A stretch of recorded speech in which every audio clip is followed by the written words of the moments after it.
knocked on the ground. Carpentier eats him up, but he sticks with it. Taps on the first base in time for out number 2. Swinging as a DH, Jaden Davis, high chopper. Hedges What's been interesting about the strikeouts for Aoki, over the head it's of not like Carpentier. he's been striking out the same 2 or 3 guys multiple times. He has 9 strikeouts to 8 different hitters. You know, Ethan Hedges, we talked about how getting another look. But so far, good cover again by Aoki. Carpentier was able to take it himself. The only member of the lineup who Aoki has not struck out is Barcy, the 5-hole hitter and catcher for Vanderbilt. Yeah, Barcy's on deck, but now he'll face a 4-hole hitter in Johnston. Aoki with the pitch double and a strikeout. You don't want him to face any more batters than he has to. Best game of his early collegiate career pitch, got a grounder at UCLA. I mean, should have been a guy with power to all fields. He hit that home run to deep right center field. Move all that much. Fastball just missed low. 2-0 on Johnston. Also going to be a pinch runner at first base for Vanderbilt. And a pinch run, for Jaden Davis. It's going to be David Mendez, sophomore. Transfer from Dayton.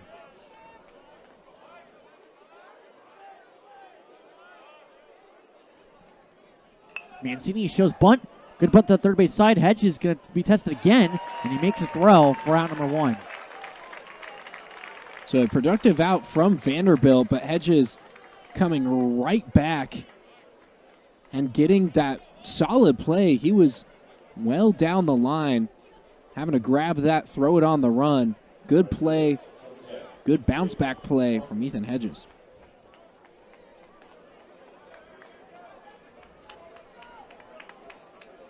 Here comes Jacob Humphrey, the right fielder. 1 for 2 with a single and a strikeout today.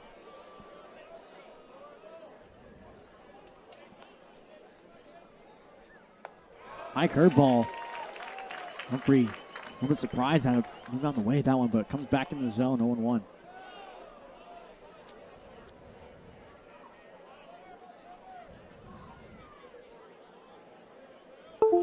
Mendez last year at Dayton on second base. He sold 24 bags. Nice pitch away. Paints the black. 0-2. No stolen bases on the year yet for Mendez, though. He's only played in 2 games and has 2 plate appearances. Of course, such a steal, or threat to steal, on second base.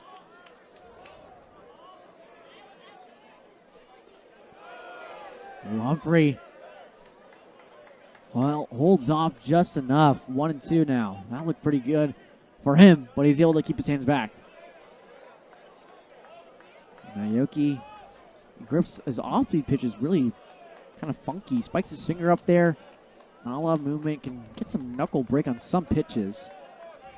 One of those be his changeup, but he's got that 12-6 curveball in the arsenal. 1-2. Another one. This time gets away from Elliott. Mendez moves up to third.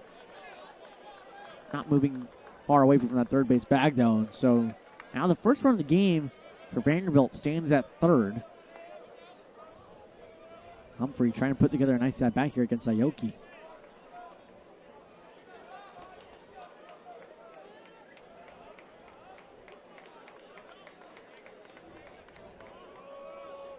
Humphrey extended his hitting streak with that single back in the 5th. He's at 9-game hitting streak now. Rolls over, Hedges fields it cleanly. The throw on the first in time. The run does come home to score, though, for Vanderbilt. That's the first of the game for the Commodores, and that's now 3-1. So a couple of defensive mistakes for USC. An errant pitch, a wild pitch from Aoki. Advances Mendez, and it was an error that put Jaden Davis on and allowed Mendez to pinch run. It might come back to bite the Trojans with such a small margin. There's Jonathan Vastine, a 9-hole hitter. Fastball gets away from Elliott there. Running that away. You want to know. Of course, the good news is, at least for Aoki's stat line, this isn't going to be a charged run on him, of course, from the error. So it's good if, of course he cares about his stats, but I'm not sure how much he reads into it.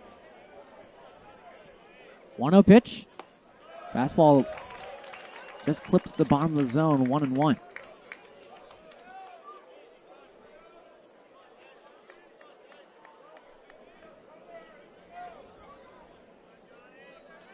Vastine last year was ranked as the 188th best MLB draft prospect.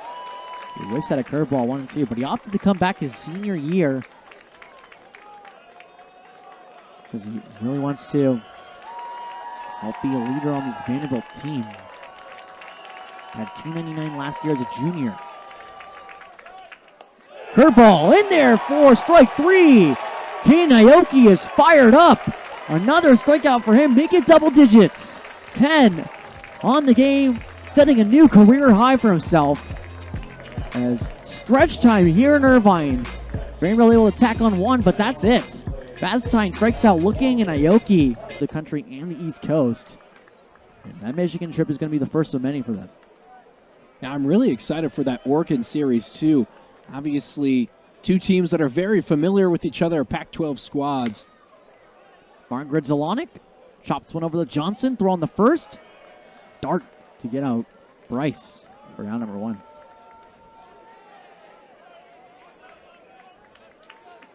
We mentioned there's a new pitcher on the mound for Vanderbilt, and that's a left-handed pitcher, Matthew Shorey. He's a freshman. Not hailing too far away from the campus. He's from Nashville, Tennessee, went to Father Ryan High School. Made his collegiate debut back on Valentine's Day against Grand Canyon, and he's the number 59 freshman and heading into the collegiate baseball season by perfect game.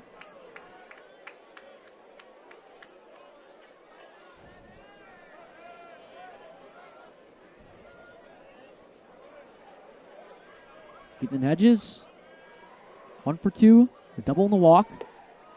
Fastball high, catches a zone. Hedges did not like that one. 1-1.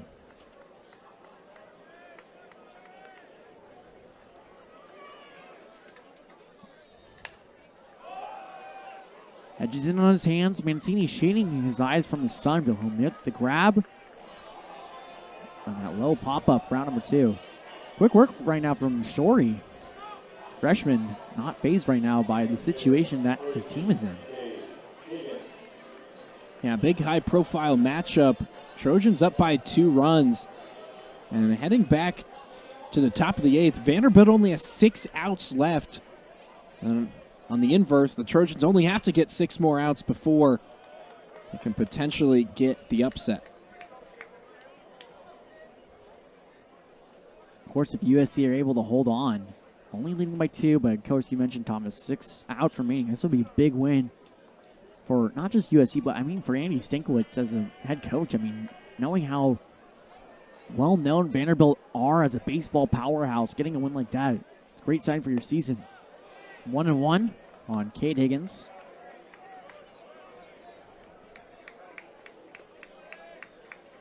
USC had a couple of ranked wins last year. One against Oregon in the Pac-12 tournament in pool play. One against UC Irvine in a midweek game. One against Oregon again in the regular season. And then, of course, 2 big wins against Oregon State at Great Park. So the Trojans do have a pedigree of getting the upset wins these past couple of years, but still very important for the trajectory of the season if they can hold on. Fouled off by Higgins, still 2-2. Yeah, I'm not sure, obviously besides some of those former Pac-12 opponents, but I mean, just in terms of the statue, I think this might be one of the bigger ones in recent memory. Fastball paints the black, called strike 3. Matthew Shorey, a nice inning for him on the mound for Vanderbilt. His 5th appearance as a freshman. And USC are set down in order 1-2-3. As we head into the 8th inning, it's looking to put away the top of the Vanderbilt lineup 1-2-3, and it's R.J. Austin leading things off for the Commodores. Edwards has made some starts in his career. He's a sophomore. Fastball low to Austin, 1-0. But of course, Edwards, we mentioned his stuff. He had 52 strikeouts and 37 2/3 innings of work last season. Nice breaking ball to Austin. Now 1-1. Edwards, he does have the fastball that can hit 95, and it sits low 90s. Of course, that breaking pitches, he has so much spin, and his stuff is one of the best on this USC roster. Breaking pitch inside. Austin leans back a little bit too inside for his liking. 2-1. And it goes to show, back to Aoki, 7 innings pitched, 2nd highest total in his USC career. Austin fouls one off to the backstop. Now 2-2. Counts even. For Edwards, he's allowed 3 earned runs in 5 innings of work. Walked 3 and struck out 9 so far for a 5.4 season ERA. Pitched only a third of an inning at Rice on the 23rd on that Sunday game. 2-2. Austin pops one up. Elliott taking off his mask, ranging behind home plate. And he won't be able to get there. Just falls on the other side of the netting. It's always so frustrating, too, as a catcher or even as a first or third baseman when that ball just lands on the opposite side. You could make the catch if it wasn't there. But, of course, with that super high netting, there's no chance. Well, so much work to get out of your squatting position, take off the mask, just for it to lead to nothing. Now it's taking Elliott a little bit more time to get his gear set up. Yeah, it looks like he's fixing the pitch comm, too. That USC uses, of course, a lot of these big-time programs now use it, just like MLB does. But Austin, one of the best players in the country, Golden Spikes Award preseason watch list. He's 0 for 3 in this game. He's reached base in every game so far, so in danger of breaking that streak to begin the year. 2-2 to Austin. Hit high into the air. Higgins calling off Dowd and Covarrubias, and he'll make the grab for the first out.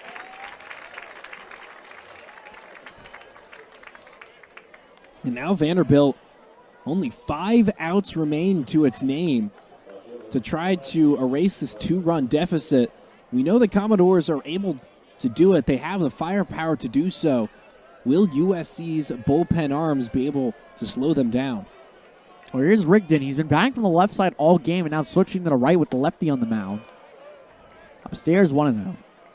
Rigdon, 90th ranked prospect by perfect game for his class in the 2024. Number 10 ranked prospect out of Georgia.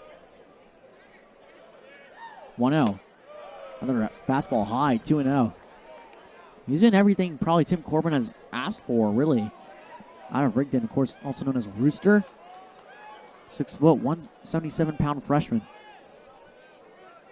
2-0. Swing and a miss there from Rigdon. That was a big cut, 2-1. And his on-base streak at risk as well. Reached base safely in each of Vanderbilt's first 10 games. Fastball away, 2-2. Good pitch there from Edwards. Placing it a bit lower. He's been working Rigdon high. Maybe wanting to drop that off-speed pitch now on 2-2. Goes back to the fastball and gets a strikeout there. Mason Edwards' first strikeout of the day. 2 outs now in the 8th. Edwards sitting between 90 and 92 on that fastball, just able to blow it by Rigdon. The 1-2-3 hitters for Vanderbilt so far hitless. Seeing the 3-hole hitter Nelson coming up now. Trojans doing a really good job of stamping down the start of the Vanderbilt lineup. High fastball called for a strike. Nelson not agreeing. And, you know, for both sides, we have been seeing that tall strike, or high strike get called. And to some hitters disliking, I know for USC, there's been a couple for Vanderbilt now too, as Nelson fouls one off.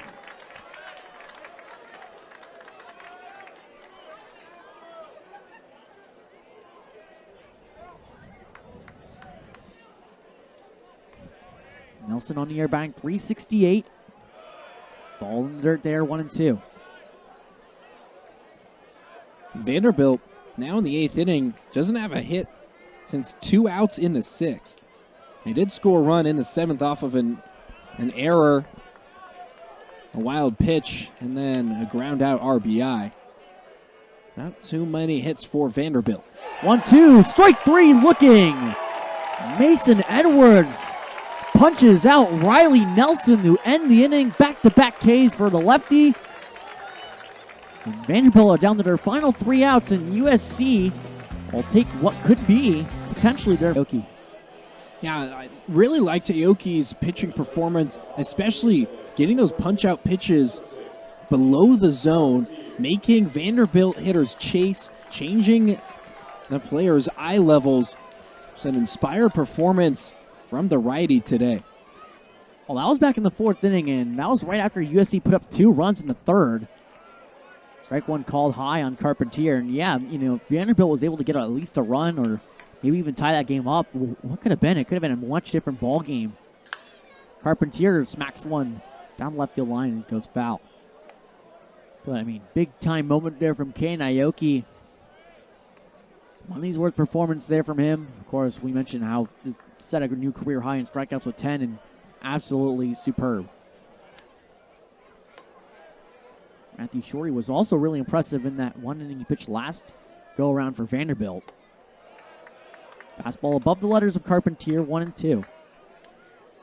And Carpentier, no at-bats today. We mentioned it his last time up. A walk, a hit by pitch. Carpentier skies one out to center field. Austin is there.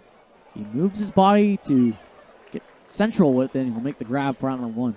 So now 1 at-bat and no hits for Carpentier across 4 plate appearances. Now here comes the DH, Adrian Lopez. 1 for 3 with a single back in the 6th. Just a bloop single to right field. Was able to just poke it out in front. And that's what USC has been really good at actually in this game. I mean, last year they kind of resulted to a lot of small ball, a lot of, you know, just pesky hits.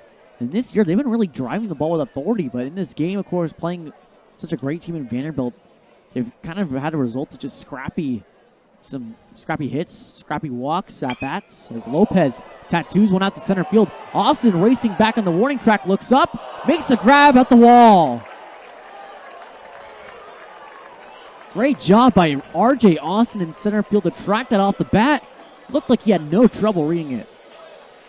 Yeah, very good jump to get out there. Very easily could have let it go over his head, but he was able to turn around back towards the ball for maybe nearly a second before it fell into his glove.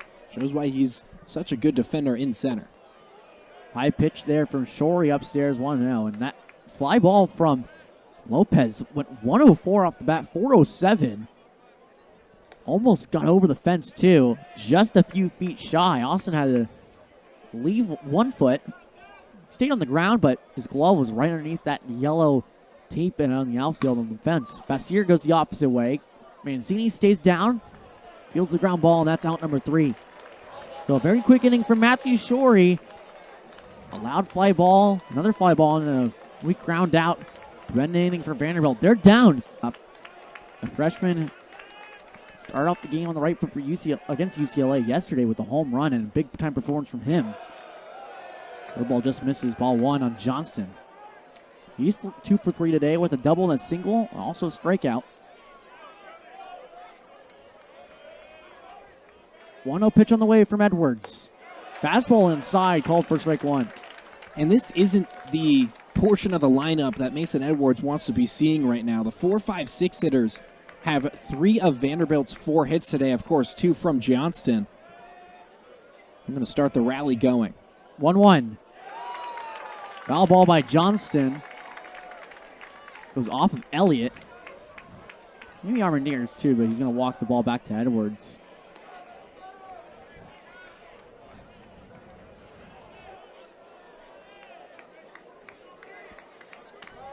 Of course, we mentioned Brody Johnson. He was injured a little bit to start the year, as well as Mike Mancini, second baseman for Vanderbilt, but both have been back in. They played about half the games, and now Johnson, with his 2-hit performance today, is average up to 318. 1-2. Johnston gets a wait on that off-speed pitch and just fouls it off. Good look at the crowd there. Obviously, everyone wants to stay in their seats for the final inning of a 2-run deficit potential upset for USC. Of course, his Vanderbilt team beat UCLA 8-3 last night. 1-2. Swing and a miss. Johnston is out no matter what. He plucked Elliott on the back of his helmet with his own bat, so he's going to be called out on interference no matter what. But strikeout recorded for Edwards. That's 3 straight for him.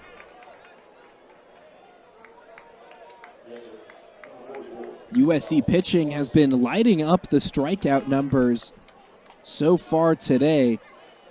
10 strikeouts for Aoki, 3 for Edwards. Now here comes the catcher, Colin Bartsey. Fastball high, called for strike one. Barcy 1 for 2 today, double back in the fifth, and also he was hit in his first play appearance in the second inning. Of course, the only member of the Vanderbilt lineup who has not struck out today. Changeup. Oh, not sure what that one was. Elliott wanted it too. 1-1. That looked pretty much right down central. Might have been a little bit inside. I feel like there's been a couple that have gone both ways like that on that inside pitch. Maybe a changeup like that. Certainly seen it up in the zone a little bit. 2-1.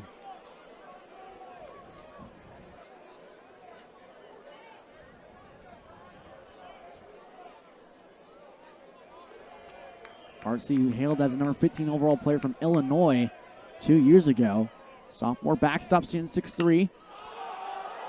Pop fly in the infield. Carpentier waving his arms around, calling it off. Has to run and make a grab. Almost falling down. And now Vanderbilt are down to their final out in this ball game. We'll see who they go with here. It was Jaden Davis, a designated hitter. They pinch ran for him when he got on for David Mendez. Looks like we are going to see a new pinch hitter, though, for Vanderbilt. Mendez will not be batting. It's going to be Mac Rose. Who, Thomas, we were a little bit surprised he wasn't in the lineup considering the fact that he hit a home run yesterday against UCLA. He's not in there. But now he has a chance to keep this going for Vanderbilt. 1-0.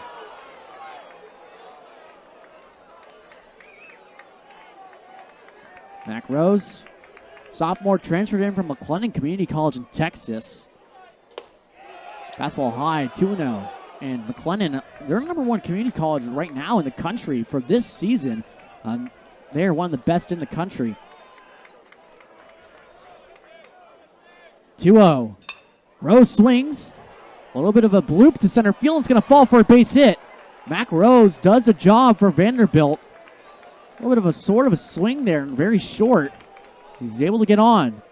So Vanderbilt at the tying run now at the plate. Take another look at that hit. Dowd did wait a second, might have not had a play on it, even if he did get a good jump on it. Allows a base runner on with 2 outs for Vanderbilt. We're going to see another pinch hitter here for Vanderbilt. For Mike Mancini, second baseman is going to be Chris Maldonado. Junior from Short Hills, New Jersey, prepped at Seton Hall. And Andy Stankiewicz is going to pull Mason Edwards with 1 out remaining.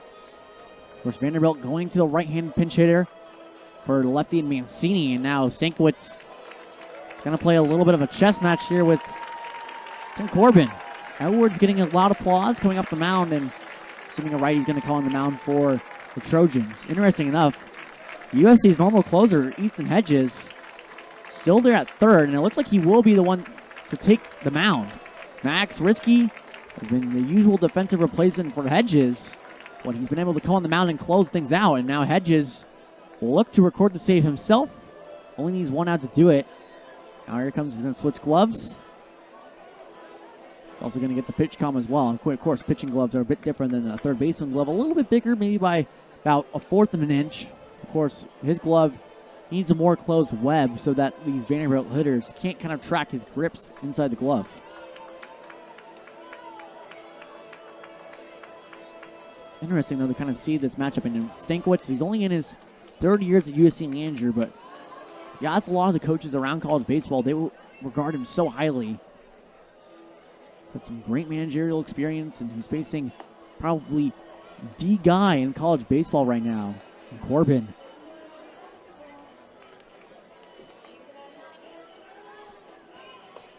Hedges warming up, looking for his 4th save of the year, and Hedges, he has 3 already. Of course, that's good for 2nd in all of NCAA. Just one of the many stats that he's right there at the top of the leaderboard. And a lot of it is all hitting, but now being that two-way guy that kind of closes things out for USC, looking to do the job here. Only needs 1 out to do it.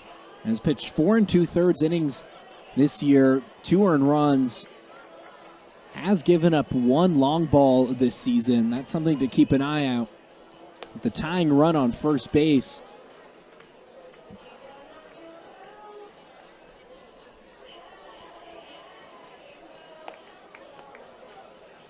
Chris Maldonado still on the on-deck circle looking to hit after Tim Corbin named him his pinch hitter. So a little bit about Maldonado. He was named to the all-tournament team at the SEC tournament his freshman year in 2023, where he led the whole team and the whole season with batting average. But so far this year, he's only batting 118. Batted 154 last year for Vanderbilt. Only had 13 at-bats, was injured for the majority of the year. His freshman year was outstanding. 8 home runs, 310, slugged .542. Now here he comes. Of course, his brother was also a Vanderbilt player himself. Nick played at Vanderbilt from 2020 to 2023 and was drafted in the 8th round by the Marlins. And he's a pitcher for the single-A Jupiter Hammerheads. Now here comes Chris looking to make some more memories in a Vanderbilt uniform after having so many his freshman year. Off-speed pitch from Hedges in there for strike one.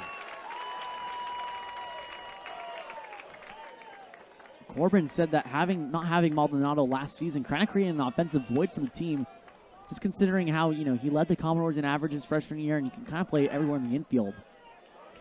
Hedges checks back in on the runner at first base. Of course, also a pinch runner at first, R.J. Hamilton, sophomore from Hoover, Alabama. Did not make an appearance last year as a freshman due to a knee injury. 0-1. Swing and a miss there from Maldonado. And the Commodores are down to their final strike. USC looking to pull off the upset early on in the year against the number 14th ranked team in the nation. Runner at first.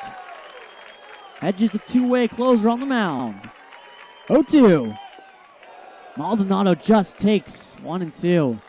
A good pitch placement there from Hedges. It was nearly the exact same spot. And I got Maldonado chasing on the 0-1 pitch to put to 0-2. Doesn't get Maldonado chasing on that one. Hedges pauses. 1-2. Swing and a miss. Ethan Hedges records the final out for a save. And the USC Trojans pull off the upset. They beat number 14 ranked Vanderbilt 3-1 here in Irvine. What an impressive performance from USC and potentially a program-defining win for the Trojans. Aiden Aoki had a great start, and we saw USC play a couple of ranked teams early on in the season. Last year, TCU, Texas A&M, and fall flat. The Trojans look different this year. Ethan Hedges had a great game. And Caden Aoki, a career performance for the senior. Of course, going back to Aoki, career high 10 strikeouts, 7 innings, pitched on 4 hits, 1 run, no earned. By far, I'm sure this is Andy Stankwitz, one of his most proud wins of his short